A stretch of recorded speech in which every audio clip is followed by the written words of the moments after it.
up, y'all? It's your girl Venus, and this is For Venus with Love, the best radio show in the galaxy. Joining us today, we have a special guest per usual, and I'm gonna go ahead and let them introduce themselves. You might have just heard their mix. If you're tuning into the audio episode, you might have just heard their mix of some of their music. But ladies and gentlemen, Kiya Lacey. Woo! Hi, my name is Kiya Lacey, La Fruta Mami. So, before we get into it, tell us a little about yourself. Like, who is Kiya Lacey? Oh, okay. Kiya Lacey, La Fruta Mami. I'm a singer, I'm a DJ. I have my own business where I do fresh cut fruits, sorbets, and frescas, and collab with local brands, do activations. I do brand consultation and kind of UGC content for brands to reach their target audience. I'm a lover of cultural influence in food and kind of bridging the worlds with all mediums of art together. So yeah. Brand consultation. I'm not gonna get with you after that. I'm so serious. So this is a little icebreaker before we really get into who Miss Kiya Lacey is. So this icebreaker is going to be a breakdown of some of your song lyrics. So I'm just gonna say the song, say the lyric, and you're just gonna tell me like, what did that mean? What do you mean by that? Okay. So we're gonna start with Chow. I'm literally gonna have to ask you what you mean because you're bilingual. I'm trying to say this right. Dice sabor como agua, not dasani like tamale. Yeah, I'm hotter than a sauna. Yeah, he said it tastes like water. Oh. Oh. Yeah, that Chow is like a fun song. Shout out to 88 West and Masala. I think like this is just a fun song. It's like a house fun, playful, like it's a twist on what you wouldn't normally get from house, but with like a southern and a Latin twist. So that's why it's like, yeah, it's like a very distinct lens. And yeah, I'm just being playful in there. And I said not Dasani because I don't like Dasani water. I'm sorry. Damn, let me not tell myself. Y'all I'm like, bitch, what the fuck? But the whole water wars, I'm like, they have ingredients. They have, yeah. So sometimes I can't taste what tastes different. I'm not gonna lie. It has salt. Dasani has salt in it. They dropped the alternative version. It's owned by Coca-Cola.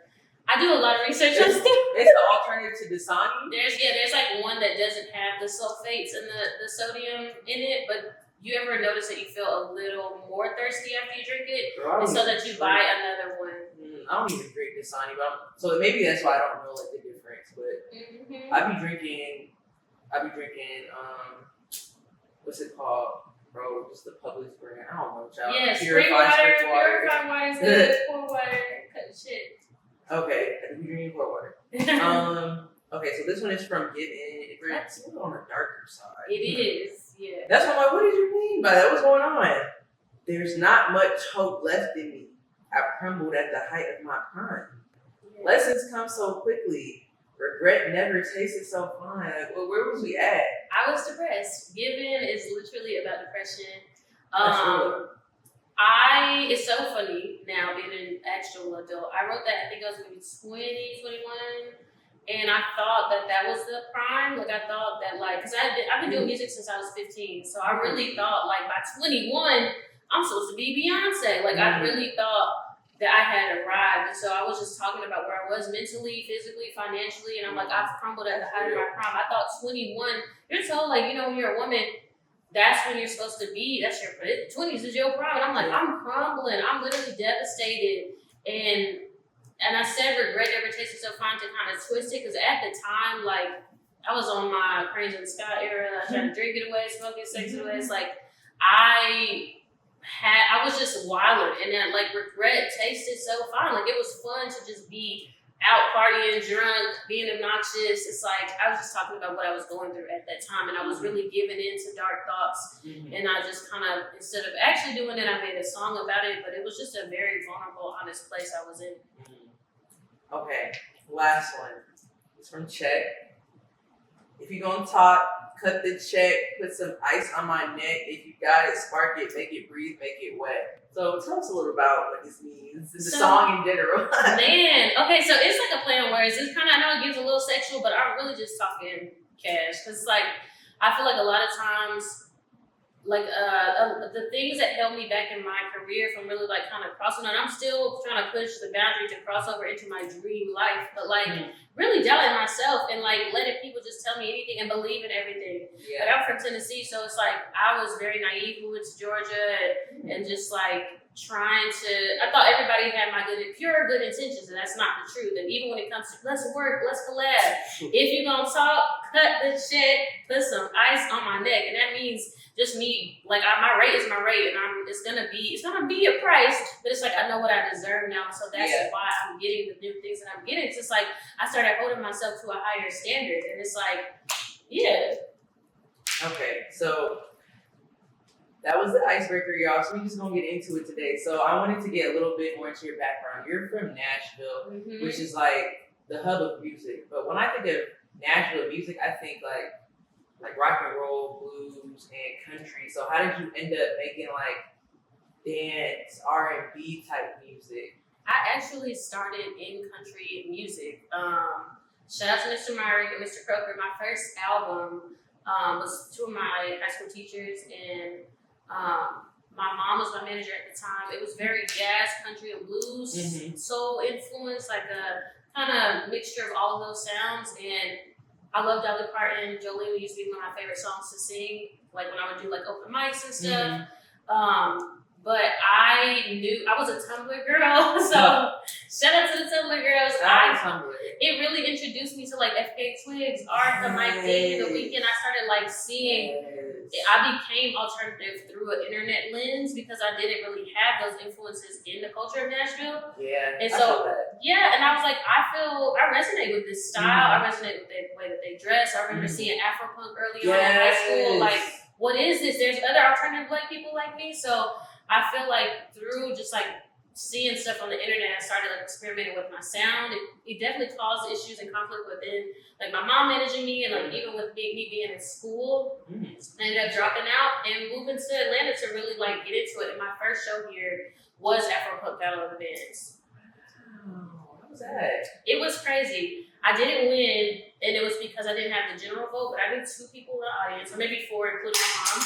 And I didn't have any local votes because I never played a show here. Yeah. And they actually didn't even have the festival that year. It was I remember it got rained out. Yep. I was so ready to go. Yep. So there was that year. Yeah. Dang. When I found out, like, maybe because I'm not a battle DJ, but I remember when I did my little DJ battle at Agenda, and it's like I didn't win. But when I found out, like, what makes the winner, I was like, okay, this makes sense. Like, this doesn't take away from my performance. Exactly. But like you said, general vote. Like, I didn't have. You have like 4 people in the crowd, or like people don't know yet, you know. So let's get into Fruta Mommy, because you told me 3 things: you are a singer, you are a DJ, and you're a businesswoman. Yeah. So tell us about Fruta Mommy. So Fruta Mommy, I started during the pandemic. I was working at Kim Kirk Studios at the time. And I needed more money. I was working at God is Dope as a customer service director in Kim Kirk Studios as like a creative assistant, you know, helping people set up backdrops and lights. And I'm like, I need more bread. I want to pour into my career. So what if I started something adjacent to my culture? Even though like chamoyada and like chamoy, all that is very Mexican, it's still about bridging the gap between lighting cultures and the Black community. So this is a Southern twist. So I make my own chamoy. I use honey hot on some of the fruits. Like I get creative with my ingredients. And I've kind of shifted it from just being a food and bev company to more so of a lifestyle brand. And it's like, hats, tote bags, collab with Obeard Asher, collab with Coffee Was Black. I have drinks on the menu at Coffee Was Black, Grand Park Market. So it's like I'm creating a world that like anybody can eat Fruta Mommy. It's more like a flavor and a style. It's like world building. Exactly. Yeah. So how did you get into being a singer, and then how did that turn into you DJing? Yeah. So I've been singing since I was 3. Like I grew up in the church, grew up in a Baptist church. I sang in the choir at school. My mom had me auditioning early, and she noticed that was something I really was passionate about doing. I would post like YouTube covers. Ooh, those are bad. But I really just wanted. Can you find them? You can find some of them on YouTube. I look a mess, but you know, I recognized early on I wanted to do music. I got selected to be a part of the Grammy Foundation in LA in like 9th or 10th grade, and that was like my first step of validation that like, okay, maybe if thousands of kids submitted and I got chosen for this.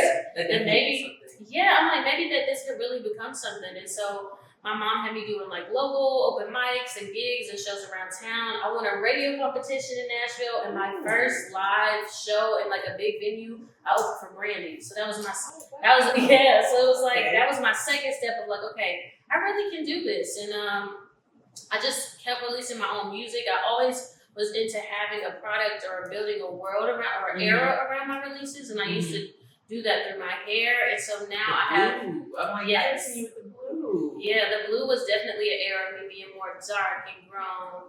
But now it's like I don't want to rely on that, one, because of the health of my hair, but two, it's like I can use my brand that I built for the mommy to kind of tie that into the music. And with DJing, it's always been about me showcasing my art and working it into my gigs and like showing people this is an art form. I do DJ gigs, like corporate gigs and stuff, but it's more so about me showing you what influences my music and mixing my music around some of my other influences and stuff. So what does influence your music and your DJ style or just your art in general? Yeah, I definitely am in more of like a global space as far as the type of music I listen to. But like it's my personal influences, I definitely say Beyonce, Missy Elliott. As far as vocal building, I'd say James Blake, Esperanza Spalding, Bjork. I like very like open and flowy vocals and stacked harmonies. I love Pharrell, I love Kanye. I know it's controversial, but those are some of the people that like influenced me early on. And I just feel like I'm in a space where I'm just studying. Celia Cruz is like one of my favorite. I love her. Yes, and it's like La Negra, Tiene, Tumbao. Yes, it's like okay, style. It's like she is like the sound of salsa, a Cuban black woman, and there's a lot of times people forget like there's so much connection between culture and. I just feel like I can really do that in my music and in my set. So I'll sprinkle in a little salsa, belly funk, reggaeton, all dance hall, Afrobeats, Amapiano. It's like I am wanting to show. I want to take you on a journey and to tell a story. Yes, that's the point. Yeah. So how do you balance all three? It is very hard, but I kind of like in my personal life, I have like days, like Monday through Wednesdays are admin days, and I send my emails. You got structure. Yeah, I basically I quit my corporate job last year. It's been a full year. Really? You're just now being a full-time creator. Yes, and I will say this is my second time of doing that. Okay. I've had situations where tours fell through and stuff, and I had to get a job in between on and off. Yeah. But this is my first full year where I did not have to take a job the whole 365 days. How does that feel? It's so refreshing. It's scary though. I literally had a breakdown the other day. I'm like, what is happening? I can't believe that this is real. And it makes me hesitate to spend money on my music, to be very honest, because I'm like, the pandemic, I'm still triggered from the pandemic because that was the first time I was a full-time artist. Yeah. And I got to a place and then the world shut down. So it's like, now every time I pay for content, I'm like, this is serious because you don't know, there's not a big return on investment with creating content or whatever. You're just hoping for a good moment or good quality. And it's like, this is my future. Now, what's to combat that? I definitely planned ahead this year and I'm booked through November. So I can still take a few gigs here and there, but I guaranteed and made a promise to myself that I could pay my rent and car note, all my bills with everything I'm doing, whether it's DJing, writing, Fruit the Mommy. It's like I'm gonna do things that I am passionate about, and that started with creating systems and actually cash flow charts and budgeting for it. So we're talking about some of the different things you do. How important is it as an artist, whether it's a DJ or a singer, to have those different streams of income? It's so important. If I could tell myself, I wish my ego was heavily involved when I first moved out here. I felt like I didn't need a job, or I was embarrassed to serve tables or hustle, whatever. Have a job, bro. There's nothing wrong with stacking some money. Even if you structure it, I tell them, you're kind of crazy, but sometimes I would train or have a job for 6 months just so I reach a certain amount and know I'm going to get a tax return. That's real. Yes, invest and then spend the next 6 months, even if it's a job I know I'm not passionate about, customer service, whatever. Spend the next 6 months going hard on my career. Next year, you're going to get that tax return come April. It might stretch you out to another 3 months. consider your income and your taxes, and then you know what I mean. You have to grab in some game. Yeah, I made my way through, but I think it's so important to have multiple streams, having a flagship product or understanding, because like there's not really money in music for real as far as just relying on streams. Yeah. So it's like you have to have something, whether it's merch, collabing with other brands, or like leveraging what you do have to pitch yourself. I pitch myself all the time for opportunities, and the worst they could say is no. And I'm gonna keep going until I get a yes. And now I'm at a place where brands are now reaching out to me. So, do you ever, being a full-time creative, do you ever feel like imposter syndrome? Yes, for sure. Today, I was like, should I come to this interview? Do I deserve to be interviewed? Like, literally, I'm like, dang, like, yes, girl, you deserve it all. You said you've been making music since how long? Yeah, but it's like you get hard on yourself, and you think.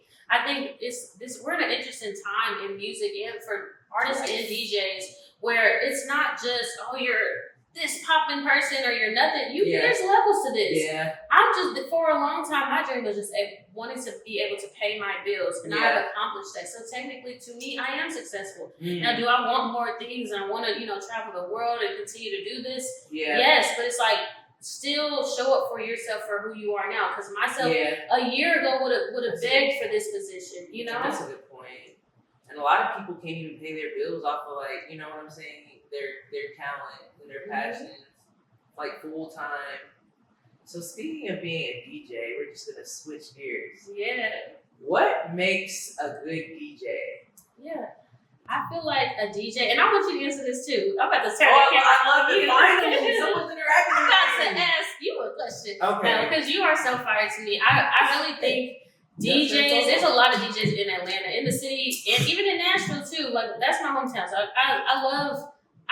call Atlanta home too. I've been here for 10 years, but I feel like the thing that makes somebody a good DJ is like actually loving music and studying sound. I'm a personally, I love a world builder. I love a slow blend. I love somebody that takes me into their world. What are you into right now? What are you studying? What influences you, and why are you DJing? Yeah. I don't like when people only play the hits. I don't care. I could listen to the radio for that. Yeah. Of course, everybody's turning up. The party was lit because you played the top 40 records all night. You played all the go-to club songs, and I don't like that. Sometimes it's not the DJ's fault. The promoter might text you, tell you, "Hey, it's time to turn it up. Put on this," and it's like I don't take those gigs anymore because I'm not doing this for the pleasure of a club or ambiance. I look at it like an artist. Yeah. If I was painting something, I'm not gonna let an onlooker tell me you should use orange. I'm using yellow, and that's what I'm doing. So with my sense, I don't really take requests. I'm just cultivating my sound. I look at it as this is a part of me and my artistry. I'm not doing this as a service. Now, unless they cut the check, CMA Country for heck I will play country music the whole time. Will I prioritize Black, queer, Latin, Asian, Native country artists because they're out there? Yes. I didn't even know that. Yes. All I know is Shabuzi, and it's somebody else. He's a man. Shit, Beyonce a little bit. Exactly. But it's a ton of artists. It's like that's the only time when I would be willing to, cater a genre or be strategic when it's a corporate day. But for the most part, for local gigs and events, I want to do that for myself. But what do you think? Okay, so you brought up a lot of the things that I was going to say. So and I'm still working on these things too. So I'm not even like with producing, right? You don't gotta go to school and study music to be a producer, but you do have to have like a basic understanding of like, okay, this is off key, this is on key, like just basic like what sounds good, what makes sense. I also think like what makes a good DJ is someone like you said who doesn't play top 40, but they're a tastemaker. They're not afraid to put people on for like 2, 3, even 5 songs. They're not afraid for people to like not necessarily like move, but be more like, what's that? You know what I'm saying? And I'm really big on curating experiences through sound. Yeah. I call myself like, I'm a DJ, but people call themselves sound selectors. I say I'm serving sounds. Like I'm catering to you, and me catering to this environment, it's an experience, it's a journey. Like I want to be able to tell a story through my sets. I want to be able to take you around the world, around the country. So I think like being a good DJ is, that basic ear, like for beat matching and just keys, telling a story, providing an experience, and being that tastemaker who's like okay to like do something different now and then and stay true to themselves. Like I like when DJs basically like I can tell like you listen to this in the car at night alone. You know what I'm saying? Or like you're not afraid to put on that one song that you know everybody like but don't be played out. So I think like that's important. So yeah. So I want to talk about your experience on tour. I know a lot of DJs aspire to be like tour DJs. So what advice would you give them before, like to prep and like during tour? Definitely get insurance. I had to replace my laptop and my board. Protect yourself and make sure you have an agreement and be as detailed as possible. Ask a million questions because don't assume that people have your best intentions. Make sure you're protected and have everything you need to show up as your best self. But yeah, touring, people think, I used to even think that tour is going to change my life. I'm going to be popping beyond. I had to come back home and make sure I got on my hustling to make money. So it's like you have to look out for yourself and have structure and be prepared. You can't rely on an artist as a DJ to be the thing that shifts your career. Yeah, that's just a gig. You know what I mean? And unless they're really growing their brand with you, you're replaceable. They'll find somebody else that'll take a budget and they'll move on. And so it's like I learned like I don't take anything personal though. It's like this is business. Mm-hmm. That was a great opportunity. Thank you so much. I've got to move to the next thing. Unless it's somebody that I'm actually going to build something with. I feel like Doechii and Miss Milan do a really good job together. Like having that just being in sync and like building. I don't want to say she builds her brand on her DJ, but she definitely includes her DJ, like from the way they're dressed to the hair to the music videos, even like. It's they so did like interviews together, like hot ones. I'm like, I just feel like that's basic hip hop, like that relationship with the artist. Exactly. And DJ. Like I love that synergy. Yeah, it's like people don't realize how important the DJ role is to an artist, especially on the tour, carrying the show, or like providing that coexisting energy. It's not just about press and play. It's like you're supposed to be involved in getting the crowd hyped and engaging with the audience and being there as a support system. So. I will say, just be selective with who you tour with, but know what you're getting yourself into.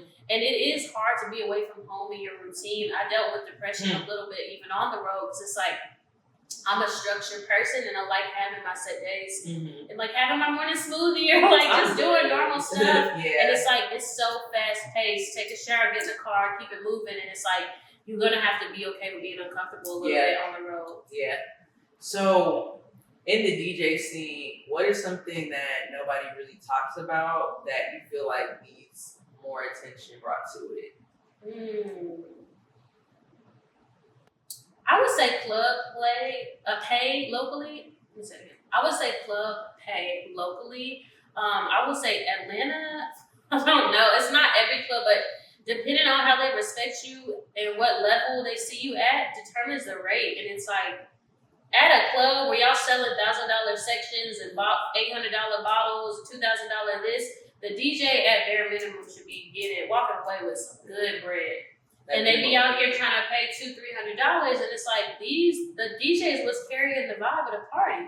So I feel like in general the rates gotta go up, and it's like it calls for the DJs to like take a stance and say that, but also like just for people, it's not 2008 no more. Like. We got real bills. The price of living is high. The president crazy. Making shit expensive. You want us to show up, and then you want us to sell tickets or pack out the place. Well, advertise for you want me to advertise? Well, give me a little bit more bread. I might shoot some content and make sure this is a poppin' night. So it's like I noticed that like people don't want to pay unless they're like a celebrity guest DJ or they have a certain following. People be hesitant to pay the rate. I feel like that backfires too sometimes. I was talking to my friend about that actually, where it's like you bring out a DJ and pay them a certain amount because you think they're gonna like bring a crowd, but like it was never the DJ's job to bring the crowd out. So it's just like you done shorted your other DJs to pay this one DJ, and it's like now, they didn't even promote it. And sometimes they won't even post the flyer because they don't care. It's just another gig. They're not the promoter. They just got paid for the night. So it's like.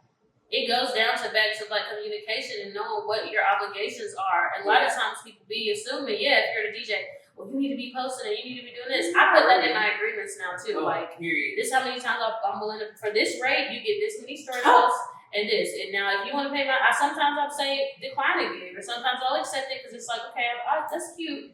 But my rate is my rate because I actually care about promoting the event and fleshing this out and making sure my audience comes. So I don't know if you can speak on this because, like, I don't know, like, I don't even know about that nightlife, and I don't even know if you like go to like white people stuff. But do you think like the disparity in pay, like, you think it's different with like white clubs and like more black clubs in Atlanta? I will say it's not. It's more so just a club thing in general. People are just now used to like, unless you're like a Patronata or Selection or something, like people see them a certain way, but they see local DJs as like, oh, anybody else. If I'll give you $150. There's so many options. And so now taking that $150. And there's exactly, so people, they know that they could find somebody else to do it, and I feel like it's just not really a racial thing. It's just like this is what. It's just nightlife in general. So I've kind of swayed out of doing more club stuff and doing more curated events and activations. So currently in a relationship, and I kind of like how like you do fruit stuff and your man has a coffee shop, and it's just like that just makes so much sense. So how do you think being in a relationship affects like how you maneuver as a creative? Like, will you not take certain gigs or like avoid certain environments because you're in a relationship? Like, how does that affect you? I feel like I love my boyfriend. We're best friends, and we were friends before we started like dating. So I feel like he knows that I'm a little more adventurous and wild than he is. I say adventurous.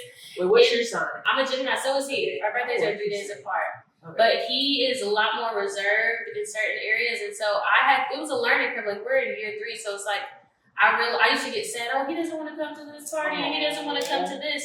But that's just not his environment. It's not that he doesn't support me. He'll pack my car, make sure I have what I need. But I had to start learning. Like, he is up early. He does coffee. He might not want to come to a late night gig. And I had to kind of start setting boundaries even for myself. Like, okay, well, if you are comfortable setting that boundary, then maybe I can't come. Maybe I'll show up to your coffee pop-up at 12 instead of at 9 or at 10. And so I was putting that pressure on myself to show up for everything for him. When I didn't know how to take it when he set a boundary for himself. I took it as disrespect. And so we're still in the midst of learning. That's very real. I never thought about that. This is both of our first full years as being full-time in our passions. And so we always thought that this would create more freedom for us to spend more time together, when really we have a shared Google Calendar and we're trying to schedule Oh, that's cute. Yes, we always are trying to make it work. And I definitely have shifted, like, even with social media, like, I pull back on showing a lot of personal stuff because I do see that people like get invested into your life and think they know you or know your partner. And do you think like being in a relationship like with him inspires you? He definitely, like, he was DJing during the pandemic, and that's kind of how I fell into DJing. Like, he just had a board, it ended up breaking, and I was like, I'll just buy another one. We just have it and play in the house. And I started posting videos, and then immediately got invited to go on tour. But he was definitely telling me, like, you're dope, and inspiring me to give it a try. That makes me ask one thing. So he was DJing, didn't really do anything with it, but you did. Do you feel like there was ever like any like animosity or resentment? Because I feel like sometimes when you're working towards similar things or in similar industries, when one person does something, it's like you kind of feel some type of way. But I just know the dynamic when men or women are in a relationship, and it's like if you as a woman are seen like surpassing a man, they get a little interesting. I definitely think it caused some friction, maybe, but it was more so because he just was shocked at how it kind of, I don't want to say took off for me because I'm not taking off, but like I'm actively pursuing my takeoff. Like he just saw how it clicked, and it was kind of like, dang, how's this clicking for you? But it's like he shifted all of his energy towards coffee, so. And it's now to a place where he understands what his passion is, and it's not, I don't think, it was a natural reaction, I feel like, to anybody to be like, yeah, this is something I was doing first, and it's working for you. And it's like, but I started practicing every day. He was just kind of doing it for fun around the house. He wasn't really pitching himself for gigs. Once I like something and I get heavily involved into it, I take it on and I'm going to pitch myself for it. So he's very supportive and loving, but it definitely, we have some friendly competition here and there. I feel like that's healthy though in a relationship. Not no like hating shit though, but like I would be so upset if my man tried to like this is drastic, but like he see I'm like going up and we're in a male dominated industry. What better way to hold her down than get her pregnant? Like, you know what I'm saying? Or like do some dumb shit and like, no, you can't go here because there's too many people. So I will say, like, he's so supportive of like me collabing and working with people. He knows I'm in a male-dominated industry, whether it's in fashion and music and food and bev. So it's like we respect each other's boundaries, and he just be rooted for me. He made my logos for Tumbao. Like, he was my first merch designer. He still helps me with graphics or he gives me advice now if I edit my own stuff. He's the first person I go to for confirmation. Do you like this font, this style, this layout? He's always gonna keep it real with me. Okay, so speaking of support, like as a creative, what do you really appreciate from your friends, your family, or like even your romantic relationships? I like when people, well, as far as a DJ, I like when people show up to my gigs. Come to my gigs, y'all. Like, it's one thing to be like, I don't want to call them fans, but strangers and people I see them at my gigs all the time. I'm thankful for them, but it just hits different when your friends and family come, and I'm like, I feel like I can just, if I see them dancing and having a good time, I feel so happy to see my people there, even if it's just a few of them. Like, it's so much more comforting because I still get a little anxious when I DJ. And then buying my merch, I still get nervous, girl. I feel like I don't get nervous to sing or perform, but DJing, I just get so immersed into the world that I'm like, even if I'm sharing my stuff, I care what people think, but I'm also just like still anxious because it's still something even though I've been doing it for a couple of years, I still look at myself as a newbie. So it's like, I feel so much more safer and comfortable when my family and friends are there. When I see them wearing my merch, like every time, like I be trying not to cry. I be like, oh my God, you bought my t-shirt or you bought my bag. Like, that means the world to me because it's like, damn, you really believe in what I'm doing. So, back to the DJ scene real quick. There's one thing you could change about the DJ scene. What would it be?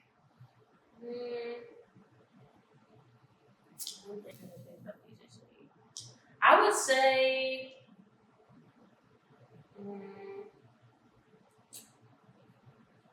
how divided it is, as far as in Atlanta or in general? In general. Because it's like, I feel like the Latin community is over here, the Africans over here, the Caribbean dance hall over here, and you got your black R&B, you got your trap. I would love to see more mixture of even promoters collabing on parties, because you don't have to independently all just throw a million parties, or there just shouldn't be 10 R&B parties. Everybody can come together and make a dope ass event at a bigger venue. Put y'all brand together and put on an actual production with activation, pitch the sponsors. There's so many people, not necessarily, I guess, competing for the spot, that it's like you could work together and make something really cool for the city with proper planning and not just scrambling and do something at anybody's club. Put on some activations. I feel like that would be, I feel like that would just help the scene so much and just mixing it up. Like, there's so many people that don't know about Player 404, the Latin community, or that don't know about Player 99 because they only go to Latin parties. So it's like, everybody is still in their bubbles, and it's time to pop up and start mixing it up. Yeah, I did always say, like, I want to go to a nice Latin night. I don't know nobody, I don't know anything, I'm just dancing. Yes. So, last thing I always ask, or two things. What is something that you're most grateful for? I'm most grateful that I didn't give up. I definitely dealt with a lot of mental health issues throughout the pandemic, and I just now in 2025 feel like I'm fully myself and like confident in who I am, and I show up for myself, even with just getting dressed and doing my hair and getting my makeup and nails done. Like, I used to put my personal care on the back burner because I felt like I didn't deserve it, and it would be the last thing. When you're in survival mode, you're not thinking about lashes and hair and nails and stuff. You're just trying to get by. So now that I am on the other side of some of those trials and tribulations, I'm getting closer to God, and I'm just thankful that I did not give up and accept that as my life. Like, I chose to keep going and fighting. I'm actively pursuing my dreams. I'm very thankful for that. Thank you so much for coming on and like working with me and keeping it real, interacting, dropping some gems. Tell the people where to find you, of course. Yes, find me on all platforms, Kiya Lacey, Kiya Lacey, and Frutamami, Frutami. on all platforms. Follow me on TikTok. I've been really getting into my TikTok bag. Shout out to Emerald on the TikTok, Meredith. But yeah. All right, I'm Venus. That's Kiya. We out. Like, comment, subscribe.